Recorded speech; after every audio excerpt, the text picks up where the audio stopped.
ይቀዘፋል ያልሽው አብይ ሊሆን ይችላል በዚህ 90 ቀን እኔ አላቅም እኔ ሰው ያታነካካኝ ነው ማለት ሰዎች አንዷ እሷ እንደሆነች ነው ማቀው እኔ የተረዳሁት በቃ ከሰሰኛ ፍርማ ፈርምነት ማዚያ ያገራጁ ገንዘብ እየላኩ ኢትዮጵያ አሁን ታበርሲሳን ታውቀዋል አይደለ? ቲክቶክ ላይ መንሱሬ አሁን ታበርሲሳ ሲባል እሰማለሁ። ፊት ይዘህ ሚዲያ ላይ መምጣት የለብህም። ወላሂ በጣም ምስክሬ ነው። አንንም ፊት ይዘህ ሚዲያ ላይ መምጣት በጣም ደፋር መሆንህን ነው የሚያሳየው። ቪዲዮ ፊልተር ብቻ ለምትጠቀሙ ጓደኛሽ ላኪላት። እጅግ አስደንጋጭ በሆነ ሁኔታ ፊልተሩ በጠፋ ሰዓት ባለፈው በሰራሁት ቪዲዮ ላይ የተወሰነ ግብረ መልሶችን አይቻለሁኝ።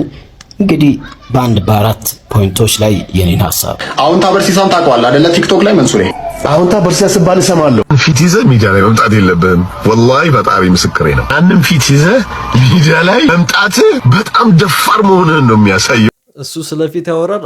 አሁን ታበርሲሳ እስር ቤት ነው ያስገባው።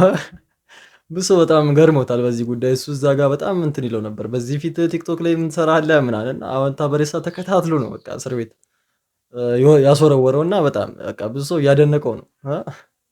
አንበሳ የሚታወቀው በግርማ ሞገሱ ሳይሆን በአደን ብቃቱ። እውነተኛ ውበት እኮ ያለው በነፍስና በእውቀት ውስጥ ነው። የውጭ ገጽታ እኮ ጊዜያዊ ጭንብላችን ነው። ሰውን በመልኩ በውጫዊ ገጽታ መገመት ጥልቅ የሆነ የውስጥ ባዶነት ምልክት ነው። ሰውን በመልኩ አትመዝን፣ ምክንያቱም ከምታየው ፊት ጀርባ ያለውን ነገር አታውቅምና። ሰውን አትናቅ። ባዶ በርሚል ጩኸት ይበዛዋል። የተማረ ሰው ደግሞ እንደ ጥልቅ ባህር ዝምተኛ። መንሱር ከላይ በሚታየው ነገር ሲኮራ፣ በርሲሳ ግን በብዕሩና በእውቀቱ የፍትህን በር ከፈተ። የናቅከው ሰው ነገ የሚቀብርህ ነው። የናቅከው ጭንቅላት ዛሬ የሚያስርክ ነው የሚባለው አባባል እውነት ሆኖ አየሁት።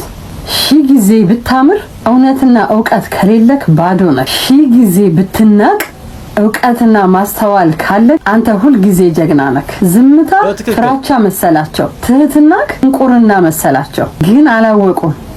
አንበሳ ሲያደባ ዝም ይላል። አንተ ዝም ያልከው የምታወራው ስለጠፋክ ሳይሆን ድርጊትህ ከንግግርህ በላይ እንደሚጮህ ስለምታውቅ ነው። ዝም ያለ ሰው ደካማ ሆኖ ሳይሆን ጊዜውን እየጠበቀ እንደሆነ አሳይተናል። ካንተና ከመንሱር እንማርበት የምንችላቸው 3 ዋና ነጥቦችን አግኝተናል። አንደኛው ትዕቢት የውድቀት መጀመሪያ መሆኑን፣ ሁለተኛው ደግሞ ሰውን በቀለለ ሚዛናችን መመዘን እንደሌለብን፣ ሶስተኛውና የመጨረሻው ደግሞ የእውቀትና የፍትህን የበላይነት አይተንበታል። በርሲሳ በእነሱ ዘንድ የተናቀ ቢሆን በእውቀቱ ግን እውነትን አወጣ። ብዕር ከሰይፍ ይበልጣል እንደሚባል፣ አጭሩ የናቁት ድንጋይ የማዕዘን ራስ ይሆናል እንደሚባለው የተናቀ ሰው ዓለምን ይለውጣል። በጣም የምትከበር አስተዋይ ትልቅ ሰው ነክ። ካንተ ገጠመኞች ብዙ ተምረናል። መልክ የፈጣሪ ስጦታ ነው፣ እውቀትና ስብዕና ግን የራስ ጥረት ነው የሚለውን ቁልጭ አድርገህ አሳይተናል። እናመሰግናለን። ለእውነት መቆምህን ቀጥልበት። አስተውሉ፣ ለታይታ መኖር መጨረሻ ውርደት ነው። የእውነት ኖረን ስለ እውነት መሞት ይሻላል። እውነት ነው።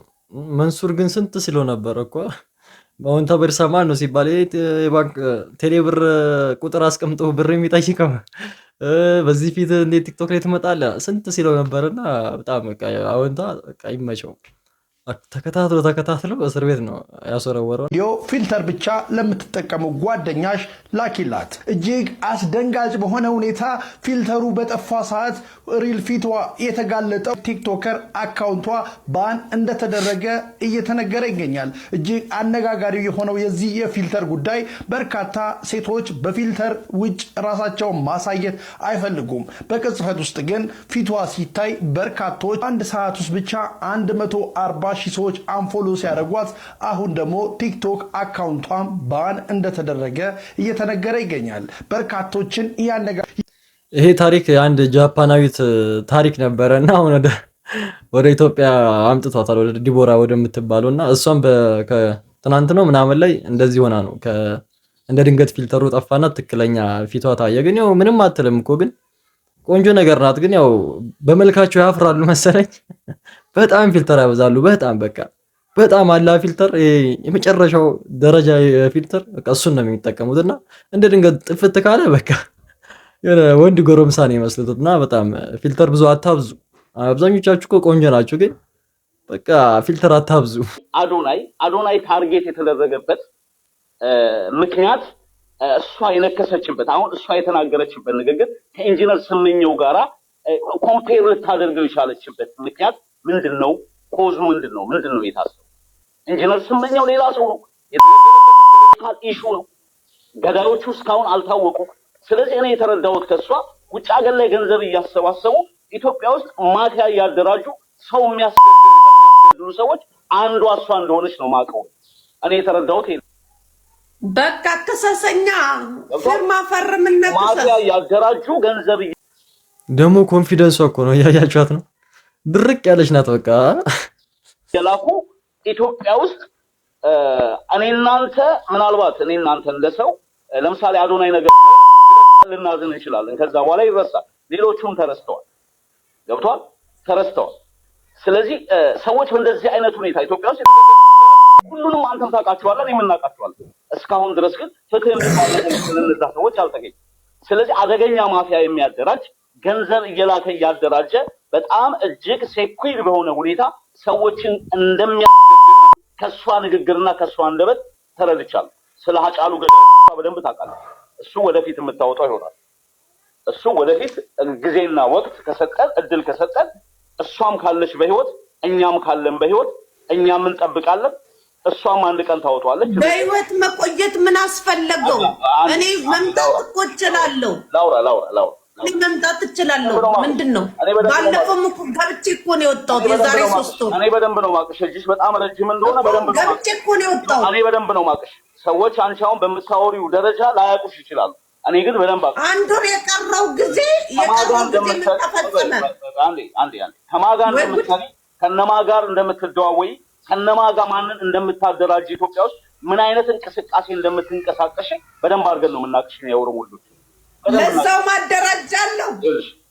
ገብቶሻል? አንቺ የለበሽው ማለት ጠይቅ እንጂ ተደማመጡ። ማንን ነው ማደራጀው? አትረብሽን። አንዴ ላውራ። ሰምተንሻል። ሳምንት ሙሉ ሰማንሽ፣ ስታወሪ እየሰማንሽ። ስለዚህ ወንድሜ እኔ ላይ ፕሮፓጋንዳ መንፋት አይቻልም። መረጃ አምጣ። መረጃ አለ። እሷ አደራጅታ እንደዚህ እንትን እንደምትል አለ ወንድሜ። ብር እንደምልክ ማለት ነው። የዛሬ 3 ዓመት ሰክራለች። የሆነ ሰው ገብቶ እያወራት በሀጫሉ ጉዳይ እያወራት ስልክ ተደወለላት። ከዛን ቀን ጀምሮ እሷ አንድ ወር ያክል ላይቭ አልገባች። መብቴ እኮ ነው። አንድ ወር ያክል ላይቭ አልገባች። ስለ ሀጫሉ ገዳይ ሁሉ ታውቃለች። እንደያ ታደ መረጃ ሊሆን ይችላል። ምን መሰለህ አሁን እኛ መረጃ በትክክል አንተ እንጂ ስታወራ ምን መሰለህ ወንድሜ፣ አሁን እያልክ ያለው ከንግግሯ ከምትናገረው እሱ ብቻ መረጃ አይሆንም። ታውቃለህ አይደል? መረጃ ሊሆን የሚችለው ማስረጃና መረጃ ይለያያል አይደል? አሁን ንግግር ላይ ብዙ ሰዎች ያደርጋሉ አይደል እንዴ? ለምሳሌ ዮናስ ሴጋው አጫሉ ሁንዴሳ በብዙ 2 ሳምንት የሆነ ነገር ማድረግ አለባችሁ ብሎ ትእዛዝ ሰጠ። ከ2 ሳምንት በኋላ ህይወቱ አለፈ። የአጫሉ ሁንዴሳ ገዳይ ዮናስ ነው ማለት ነው። ዮናስ አደራጅቷል። እነ ዮናስ ቬጋስ ጋር የዮኒ ማኛ ጠላት ስለሆነ አሁን ያው ቀስ ያደረገ ዮኒ ማኛን ያስገባል። መጆዳ በጣም ከባድ ሰው ነው። ዮኒ ማኛም ያው የተመታ ሰው ነው። እንቀጥል እስቲ። በእርግጥ ብዙ ጓደኞች አሉት እዛ ጋር ገንዘብም ያላቸው ሀብትም ያላቸው ንብረትም ያላቸው ከመንግስት ጋርም ግንኙነት ያላቸው። ስለዚህ አሁን ለዮናስ ብዙ መረጃ የሚልኩለት ሰዎች አሉ። እንደዚህ በል ውጣና እንደዚህ ተናገር እንዲህ በል እያሉ ይነግሩት ነገር ቋንዴ ጨርስ። ስለዚህ አሁን ወርቄ በዛ ደረጃ ኢትዮጵያ ውስጥ ከሷ ጋር አሁን ዮናስ ያደርጋል ብትሉኝ ቢካዝ ከነ ዮኒ ቬጋስ ጋር ግንኙነት አለው። ኢትዮጵያ ገብቶ ሊሊወቴ ልል ብሎ ከመንግስት ጋር ከነ ማነው ይሄ የስልጤው እንትን ጋር ተገናኝቶ ምናምን ማን ነበር ስሙ? ስልጤው ይሄ ፕሪቶሪያ ስምምነት የሄደው ስሙ ይጠፋኛል። ሁሉም ሲጀመር ሁሉንም ሰብስቦ ማሰር ነው። የሚያስራቸው ሰው ጠፋ።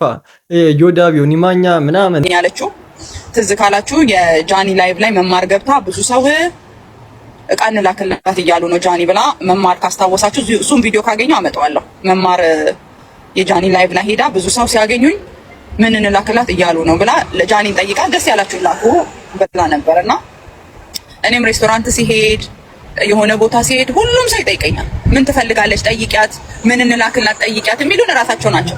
ግን ትመጡና የምታለቅሱት ደግሞ ለእናንተ አንድ ቅባት እንኳን አንድ አድናቂ የሌላችሁ ሰዎች ቤታችሁን ትከፍቱና እንዲህ ላኩልኛለች ብላችሁ ትሳለቃላችሁ። ለእናንተ የስሙኒ ቫዝሊን እኔ አልልክም። ለእናንተ ጃኒ በጣም ብዙ ቤተሰብ ያላት ናት። በጣም ብዙ ሰው ይወዳታል እጅግ በጣም። እኔንም መማርንም ሁላችንን ሲያገኙ ምን እንላክላት ይላሉ። ማርያምን ምን እንላክላት፣ ለአዶኒ ምን እንላክላት ራሳቸው ናቸው የሚሉ። ገባችሁ?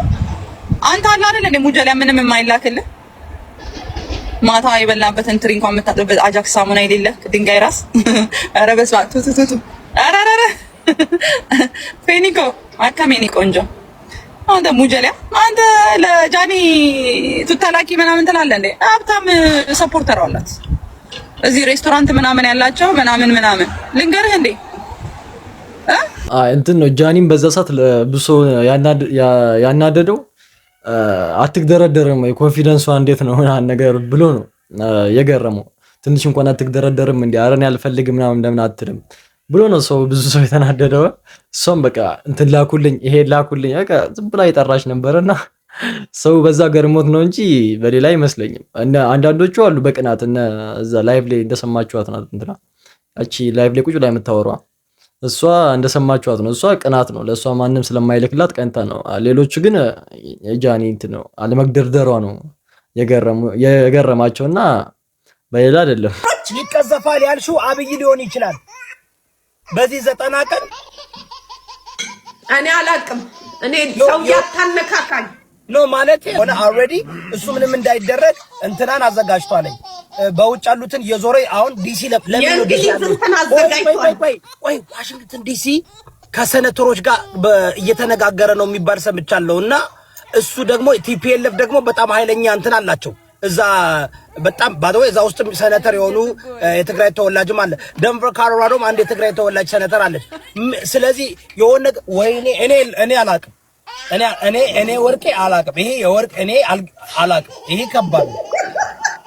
አይምሮ እንዴት ነው? እኔ አልፈልግም። 4 ኪሎ ብገባ ምን ይመስልሃል? እኔ ምስኪን ዝም ብዬ እዚህ ጋር ልጁን እደግፋለሁ። ዝም አልኩልህ እኮ እዛ የተካሄደውን ሁሉ ማለት ነው። እኔ ልንገርህ እዛ ስብሰባው ላይ የተካሄደው ሁሉ የፖለቲካ እንጂ የልብ ህመማን አልነበረም። የፖለቲካ ሲስተም ነው ሲካሄድ የነበረው። ብዙ ሰዎች ማለት ነው ሲገለሉ ነበር። ማስረጃ አምጡ ቢባሉ ከለም እስቲ ታል ማስረጃ እስቲ ህዝቡ እንዲያምን እዛ ጋር የነበረው የፖለቲካ እንትን ከሆነ ማስረጃ አምጡና ህዝቡ ይመን። ዝም ብሎ እየመጡ እንትን ይላሉ። ብቻ እስቲ እንቀጥል።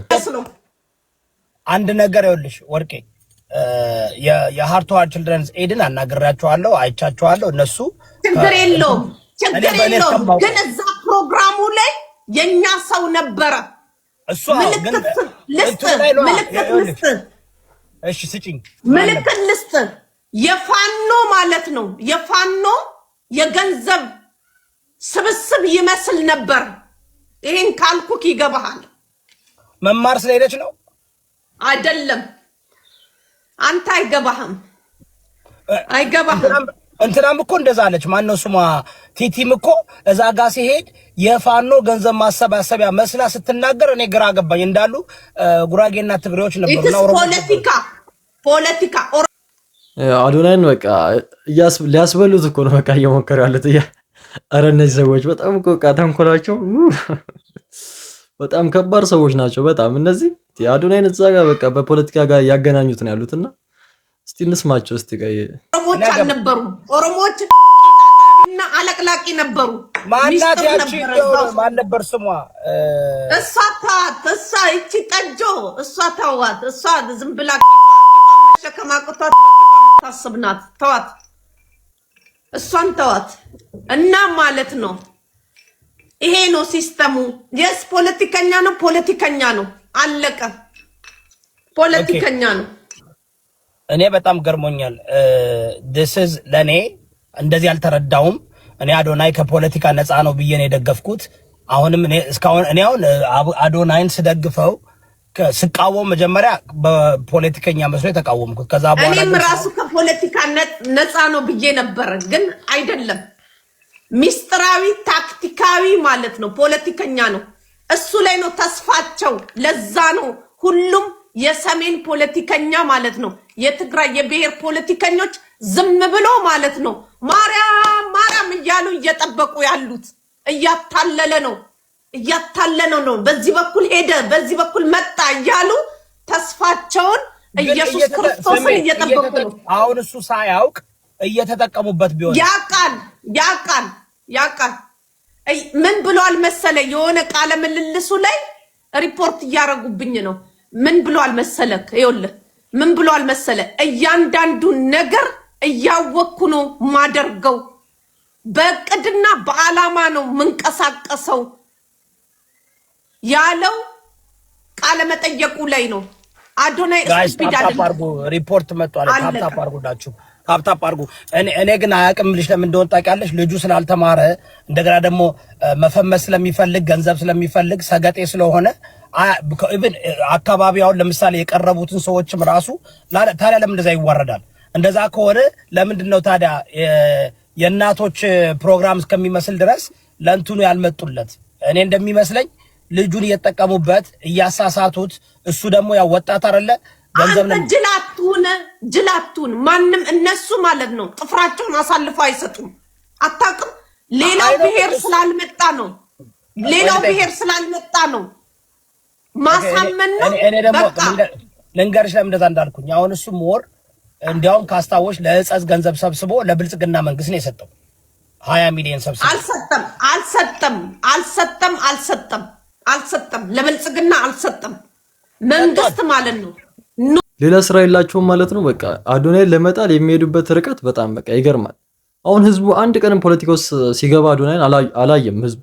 እነዚህ ደግሞ በግድ በቃ ፖለቲካ ጋር እያስገቡት ነው ያሉትና በጣም ይገርማል። እዮዳብ ደግሞ እንደምታዩት ነው። ከዚህ በፊት መደገፍ ጀምሮ ነበር አዶናይን። በቃ ይገለባበጣል። ሰላም ጤና ይስጥልኝ፣ እንዴት ናችሁ? ሰች ቢዩቲፉል ዴይ። ባለፈው በሰራሁት ቪዲዮ ላይ የተወሰነ ግብረ መልሶችን አይቻለሁኝ። እንግዲህ በአራት ፖይንቶች ላይ የኔን ሐሳብ እሰጣለሁ። በዛ ያቀራርበናል ብዬ አስባለሁ። የመጀመሪያው ፖይንት ባለፈው ክሊር አድርጌያለሁ። እኔ ኦርቶዶክስ ቤተ እምነትም በፕሮቴስታንት ቤተ እምነትም እኔ ቤተሰቦች አሉኝ። ከአንደኛው ወደ አንደኛው ሰዎች የሚያደርጉትን የእምነት ማለት ኧረ አንቺ ልክ ነበርሽ እኮ ሳሚ። አንዳንዶች ናቸው አስተያየት የሚሰጡ ነበር። ያ የሚመለከታቸው ሰዎች አሉ። እኔ ምንም መቃወመው ነገር የለም። የኔ ውግንነት ከሙዚቃ ሙያ አንፃር እዛ በሙዚቃ ሙያ ውስጥ ቆይተው ሲቀይሩ መቀየራቸውም ችግር የለውም። ምን ሲሉ ነው ከኔ ጋር ችግሩ? ያ የጥልቁ አሰራር ምናምን ብለው የነበራቸውን ህይወት እኛንም አንድ ላይ እዛ ውስጥ ሲደፈጥጡ ያልካል። ለምን መሰላችሁ? ስለምንተዋወቅ እኮ ነው። ፍሬንዳሞች አይደለ? አብረን አይደለ? የሙያ ጋር ስንሄድ ምናምን እንደ ሰውኛ ነው የምናወራው እና በሙዚቃ ውስጥ ያገኘነውን ደስታ ሁሉን ነገር ምናምን እናወራለን። ይሄ ህይወታችንን መቀየሩ ምኑ በደስታም በምኑ በሁሉ ነገር በሐዘኑም በምኑም ስለምንገናኝ ያ ሰውኛን ባህሪ ገና ለገና እዛ ጋር ሰዎችን ለማሳመን ባለፈው ክሊርሊ እንግዲህ ፈጣሪን ማሳመን ይቀላል በዚህ ሰዓት ሰውን ከማሳመን ብያለሁ። እና እዛ ጋር ያለውን ሰው ለማሳመን በዛ ላይ ደግሞ ሙዚቃ ኃጢአት ነው የሚለው በጣም ፕሮሞት ስለተደረገ ኃጢአት ነው ግን ፕሮሞሽኑ በጣም ከፍ ስላለ እሱም በኋላ አስረዳችኋለሁ ስለተደረገ ያንንም አድቫንቴጅ ይጠቀሙና ስማቸው እንዳለ ነው አይነካም፣ ያ የጥልቁ አሰራር ነው ይሉና እዚህኛው ጋር ፍሮንት ሮ ላይ ደቅ ይላሉ። እዚህም ሲመጡ ክሬም ላይ ነው ቁጭ የሚሉት። እስቲል እዚህም እኮ ፍሮንት ላይ እንዲቀመጡ የምታደርጋቸው ሙዚቃ ነች። በሙዚቃ ያገኘውን ስም ተጠቅመው አይደለ እዚህ ገሌ ገሌ የሚባል እውቅናውን ትቶ ምናምን ጆይን አደረገ የሚባል እስቲል እዛም ፊት ለፊት የምታሰጠው የሙዚቃ በሙዚቃ ውስጥ ያገኘው ነው፣ ግን ይደፈጥጣል ሁሉን ነገር። እዛ አበበ ምናምን የሚባል ስንት ዓመት የዳከረ ሊኖር ይችላል። እሱ ፍሮንት ሲት ላይ ያገኝ ይችላል። የኛው ሰው ግን ቀጥታ እዛ ጋር ፊት ለፊት ዱቅ ልትል ትችላለች።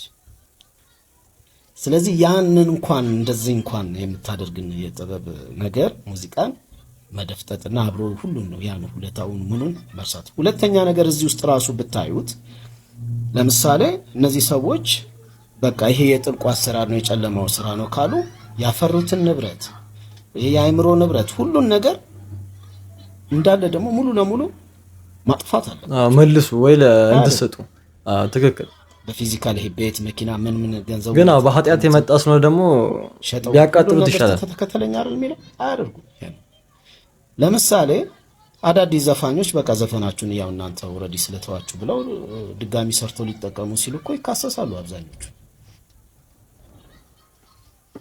ሲያስመስሉ ነው ማለት ነው እሱ ጋርም እንዲሁ እንድታዩት ነው እንድታብሰለስሉት ነው ሳሚ ምንድነው እዚህ ጋር ቅር ያለው ነገር ስትሉ ከዚህ አንፃር እንድታዩት ነው እንጂ ከየትኛው ቤተ እምነት ወደዚህ ወደ ኦርቶዶክስም እኮ እዛው በቃ በጥልቁ ሁሉን ትተን ምናምን ብለው የሚገባዋል እዚህም ፍሮንት ሲት ላይ ነው የሚቀመጡት እነዚህ ሰዎች እና እሱ ስለማን ሁለተኛው ፖይንት የፕራይም ታይም አይ ቲንክ እኛ የምናይበት ይሄ በሙዚቃ ውስጥ ያለን ሰዎች የምናይበትና ፐብሊኩ የሚያይበት ይለያያል ፐብሊኩ አንዴ ታዋቂ ከሆንክ ሁሉ ጊዜ የሚመች ገንዘብ የምታገኝ ምናምን ራሱማ የሞላለት ነው የሚባለው በዚህኛው ግን የተለየ እዚህ ውስጥ ስትሆን ስምህ ከፍ ቢል በቃ ሳሚ የተናገረው ነገር ልክ ነው በቃ ሙዚቃ ኃጢአት ነው ብላችሁ ከወጣችሁ ከሙዚቃው በሙዚቃ ያገኛችሁትን ሀብት ንብረት አጥፉት ለሰውም አትስጡት ኃጢአት ነው ብላችሁ ካሰባችሁ የኃጢአት ገንዘብ ምንም ስለማያረግ በቃ አጥፉት ብሏችኋል ትክክለኛ ንግግር ነው የተናገረው ሳሚ የዛሬ ቪዲዮአችን የኔ መስል ነበር እንደወደዳችሁ ተስፋ አደርጋለሁ በቀጣይ ቪዲዮ እስከምንገናኝ ሁላችሁም በያላችሁበት ሰላማችሁ ይብዛ ይመቻችሁ